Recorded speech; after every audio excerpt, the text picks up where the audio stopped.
कर्पूर गौरम करुणावतारम संसार सारम भुजगेंद्रहारम सदा वसंतम हृदयारविंदे भवम भवानी सहितम नमामि। सुप्रभात, मैं हूं आपके साथ दीक्षा कोहली। आज सावन का पहला सोमवार है। आप सभी को हार्दिक शुभकामनाएं। आइए सबसे पहले नजर डालते हैं मुख्य गतिविधियों पर। ओडिशा के 2 दिवसीय दौरे पर राष्ट्रपति द्रौपदी मुर्मू भुवनेश्वर और कटक में करेंगी कई कार्यक्रमों में शिरकत। एम्स दीक्षांत समारोह और कलिंग रत्न सम्मान में होंगी मुख्य अतिथि। राज्यसभा को मिले 4 नए मनोनीत सदस्य। राष्ट्रपति द्रौपदी मुर्मू ने अनुच्छेद 80 के तहत किया नामांकन। कानून, इतिहास, कूटनीति और जनसेवा के दिग्गजों को मिला सम्मान।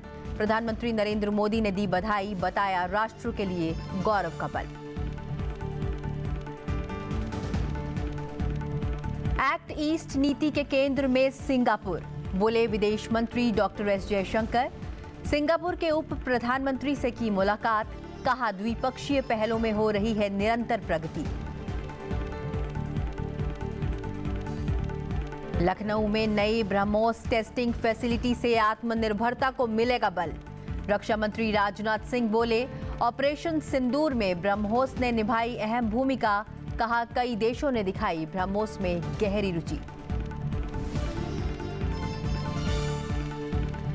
और सावन मास के पहले सोमवार पर शिवालयों में आस्था का सैलाब। हर हर महादेव के जय घोष से गूंजे मंदिर। देश भर में उमड़े लाखों शिव भक्त।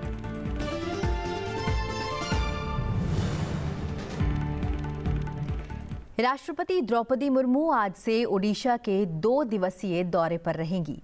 इस दौरान राष्ट्रपति विभिन्न कार्यक्रमों में भाग लेंगी। बता दें कि राष्ट्रपति द्रौपदी मुर्मू 14 से 15 जुलाई 2025 तक 2 दिवसीय ओडिशा दौरे पर रहेंगी।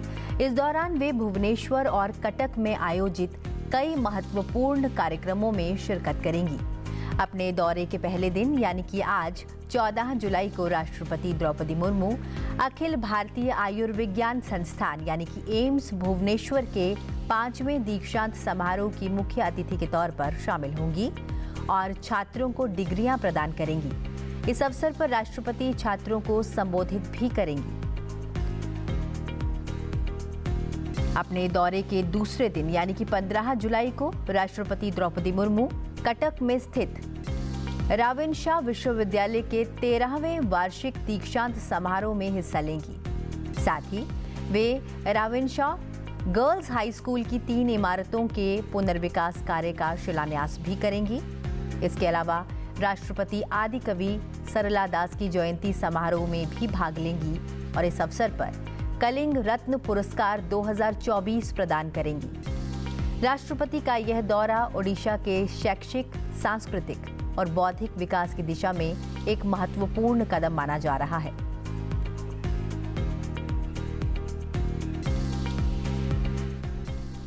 राष्ट्रपति द्रौपदी मुर्मू ने संविधान के अनुच्छेद 80 के तहत प्रदत्त शक्तियों का उपयोग करते हुए राज्यसभा के लिए 4 नए सदस्यों को मनोनीत किया है। यह नियुक्तियां नामित सदस्यों की सेवानिवृत्ति के कारण रिक्त हुए स्थानों को भरने के लिए की गई हैं।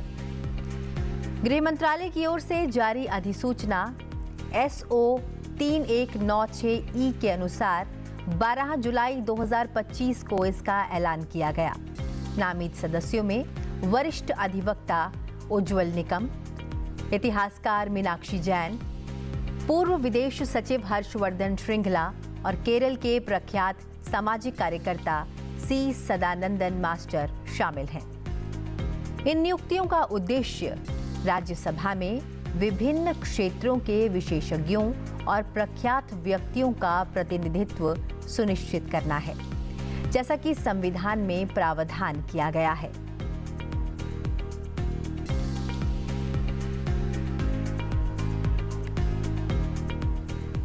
प्रधानमंत्री नरेंद्र मोदी ने राष्ट्रपति द्वारा राज्यसभा के लिए मनोनीत किए गए 4 विशिष्ट व्यक्तियों को हार्दिक बधाई और शुभकामनाएं दी हैं। प्रधानमंत्री नरेंद्र मोदी ने सोशल मीडिया प्लेटफॉर्म एक्स पर चारों नामित सदस्यों के बारे में व्यक्तिगत रूप से पोस्ट करते हुए उनके कार्यों की प्रशंसा की और उन्हें बधाई दी। वरिष्ठ अधिवक्ता उज्ज्वल निकम के बारे में प्रधानमंत्री नरेंद्र मोदी ने कहा कि वे न केवल एक सफल वकील रहे हैं, बल्कि महत्वपूर्ण मामलों में न्याय दिलाने में भी अग्रणी रहे हैं। अपने संपूर्ण कानूनी जीवन के दौरान उन्होंने हमेशा संवैधानिक मूल्यों को मजबूत करने और आम नागरिकों के साथ सम्मानपूर्वक व्यवहार सुनिश्चित करने के लिए काम किया है। यह अत्यंत प्रसन्नता की बात है कि भारत की राष्ट्रपति ने उन्हें राज्यसभा के लिए मनोनीत किया है। उनके संसदीय कार्यकाल के लिए मेरी शुभकामनाएं। वहीं अपने दूसरे ट्वीट में उन्होंने लिखा है, केरल के सामाजिक कार्यकर्ता सी सदानंद मास्टर के बारे में प्रधानमंत्री ने कहा, श्री सी सदानंदन मास्टर का जीवन साहस और अन्याय के आगे न झुकने की प्रतिमूर्ति है। हिंसा और धमकी भी राष्ट्र विकास के प्रति उनके जज्बे को डिगा नहीं सकी। एक शिक्षक और सामाजिक कार्यकर्ता के रूप में भी उनके प्रयास सराहनीय हैं। युवा सशक्तिकरण के प्रति उनकी गहरी प्रतिबद्धता है। राष्ट्रपति जी द्वारा राज्यसभा के लिए मनोनीत होने पर उन्हें बधाई। सांसद के रूप में उनकी भूमिका के लिए शुभकामनाएं। पूर्व विदेश सचिव हर्षवर्धन श्रृंगला की भूमिका को प्रधानमंत्री ने विदेश नीति, कूटनीति और रणनीतिक सोच के क्षेत्र में सराहनीय बताया। उन्होंने लिखा कि श्री हर्षवर्धन श्रृंगला जी ने राजनयिक, बुद्धिजीवी और रणनीतिक विचारक के रूप में उत्कृष्ट प्रदर्शन किया है। इन वर्षों में उन्होंने भारत की विदेश नीति में महत्वपूर्ण योगदान दिया है और हमारी G20 अध्यक्षता में भी योगदान दिया है। मुझे खुशी है कि उन्हें भारत की राष्ट्रपति द्वारा राज्यसभा के लिए मनोनीत किया गया है। उनके अद्वितीय दृष्टिकोण संसदीय कार्रवाई को समृद्ध करेंगे। इतिहासकार मीनाक्षी जैन के बारे में प्रधानमंत्री नरेंद्र मोदी ने लिखा कि यह अत्यंत हर्ष की बात है कि डॉक्टर मीनाक्षी जैन जी को राष्ट्रपति जी द्वारा राज्यसभा के लिए मनोनीत किया गया है।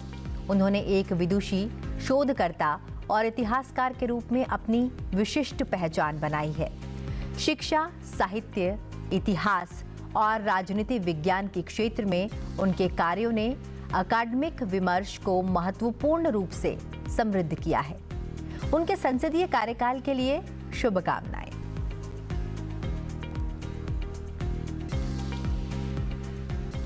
बढ़ते हैं अगली खबर की ओर।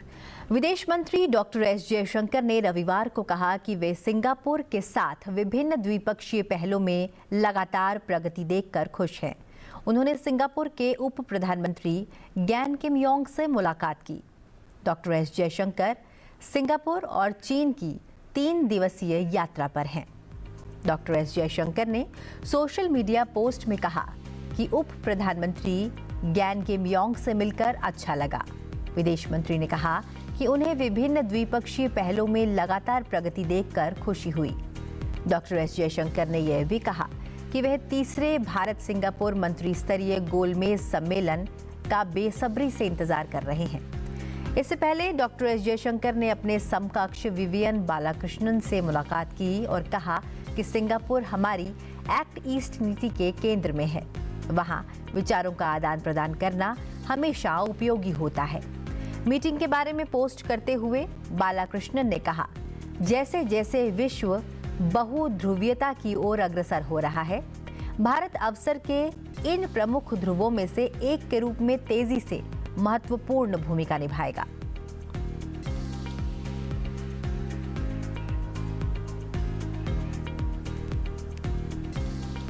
रक्षा मंत्री राजनाथ सिंह ने कहा कि ऑपरेशन सिंदूर के दौरान ब्रह्मोस मिसाइल ने उल्लेखनीय प्रदर्शन किया है।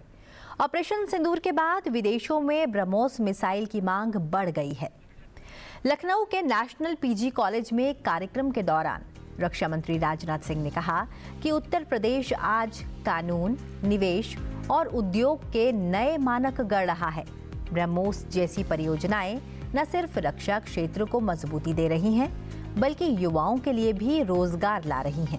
उन्होंने कहा कि ऑपरेशन सिंदूर के दौरान ब्रह्मोस मिसाइल ने उल्लेखनीय प्रदर्शन किया। ऑपरेशन सिंदूर के बाद विदेशों में ब्रह्मोस मिसाइल की मांग बढ़ गई है। विदेशों में ब्रह्मोस के प्रति रुचि दिखाई जा रही है। 14 देशों ने ब्रह्मोस मिसाइल के बारे में पूछा है और ये लखनऊ से उन देशों में भेजी जाएंगी। इससे राज्य में रोजगार के अवसरों में वृद्धि होगी। लखनऊ में ब्रह्मोस एयरोस्पेस की नवनिर्मित एकीकरण और परीक्षण सुविधा रक्षा क्षेत्र में देश की आत्मनिर्भरता को मजबूत करेगी।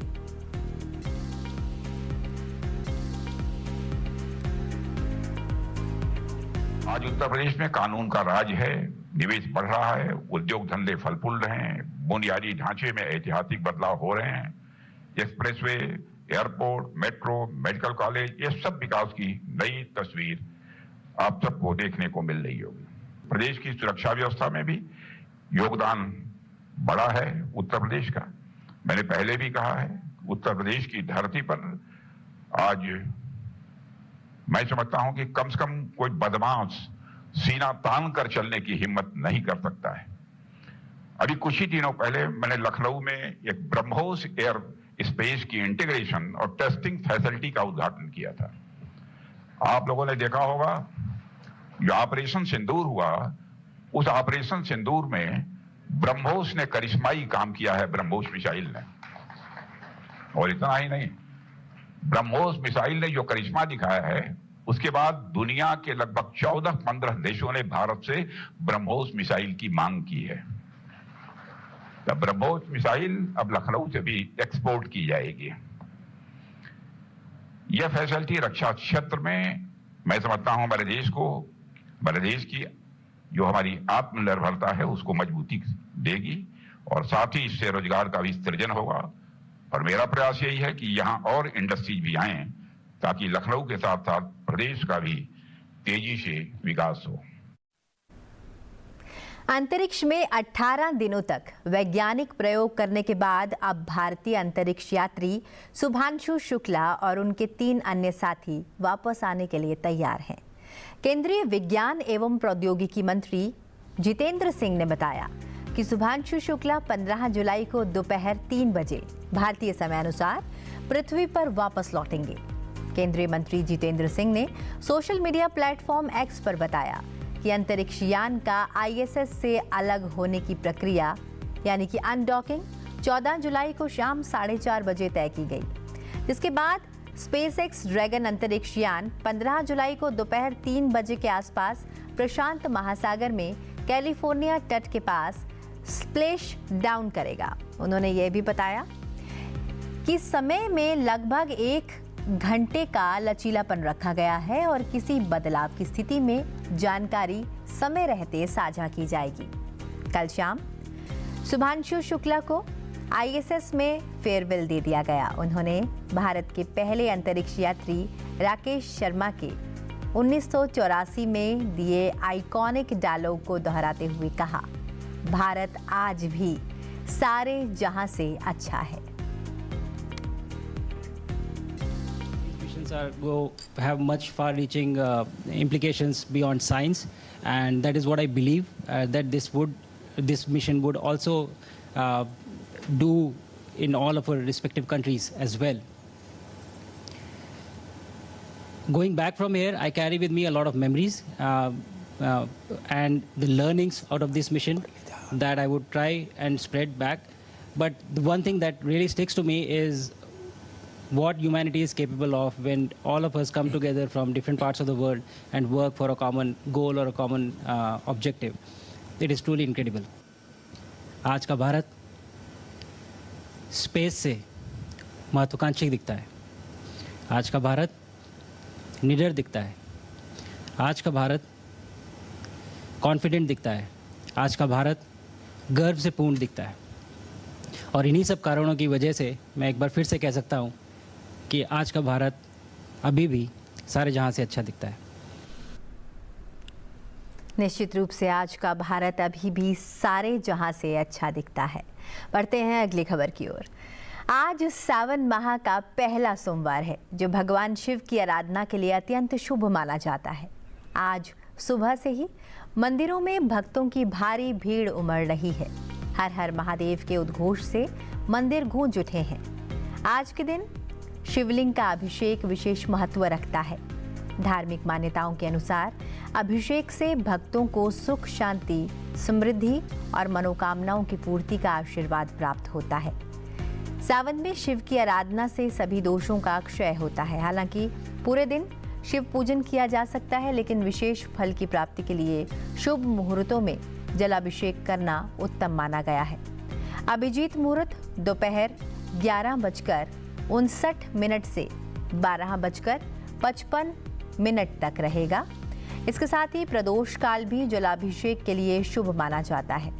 शिवलिंग का अभिषेक जल, दूध, दही, शहद, घी और गंगाजल से करना अति उत्तम माना जाता है। इसके बाद बेलपत्र, सफेद पुष्प, धतूरा, आक, अक्षत और भस्म अर्पित कर श्रद्धालु भगवान शिव से अपनी मनोकामनाओं की पूर्ति के लिए प्रार्थना करते हैं।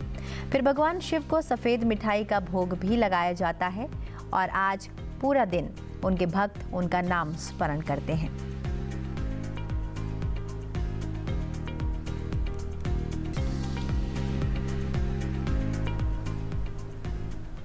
बाबा बर्फानी के दर्शनों के लिए श्रद्धालुओं का जन सैलाब हर दिन घाटी से होकर पवित्र गुफा की ओर बढ़ रहा है। सुरक्षा के पुख्ता इंतजामों और भक्तों की गूंजती आस्था के बीच इस वर्ष की अमरनाथ यात्रा एक बार फिर श्रद्धालुओं की भीड़ बना रही है। जम्मू कश्मीर में जारी अमरनाथ यात्रा ने एक बार फिर आस्था के रंगों से घाटी को भर दिया है। यात्रा के पहले 11 दिनों में करीब 2 लाख श्रद्धालु बाबा बर्फानी के दर्शन कर चुके हैं। हर रोज हजारों की संख्या में श्रद्धालु पवित्र गुफा तक पहुंच रहे हैं। कोई पैदल तो कोई घोड़े के माध्यम से। यात्रा मार्गों पर कड़ी सुरक्षा व्यवस्था के साथ लंगर, मेडिकल कैंप और राहत शिविर भी तैनात हैं। सीआरपीएफ, आईटीबीपी और स्थानीय प्रशासन हर मोर्चे पर मुस्तैद है ताकि श्रद्धालुओं को किसी तरह की परेशानी न हो। सरकार ने इस बार विशेष व्यवस्थाएं की हैं, जैसे RFID कार्ड्स, ट्रैकिंग सिस्टम और मौसम की रियल टाइम मॉनिटरिंग। श्रद्धालुओं की सेवा में जुटे लंगर समितियों और स्वयंसेवकों का योगदान भी इस यात्रा को सफल बनाने में अहम भूमिका निभा रहा है।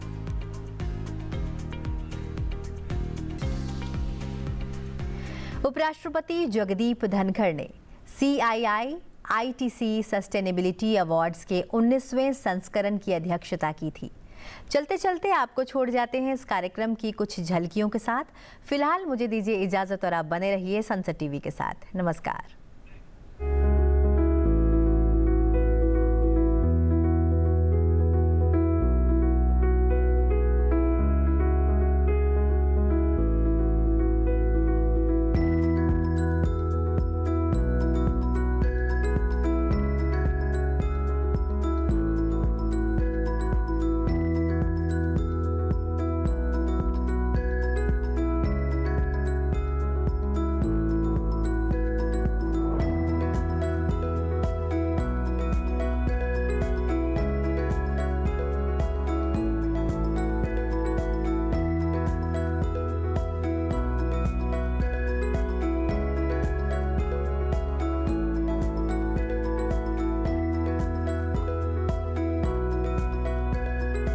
India is not merely aspiring to become a 5 trillion economy.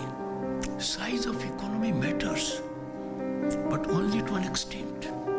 Becoming economy at number 1 carries a great tag, but then at the end of the day, we have to see ground realization.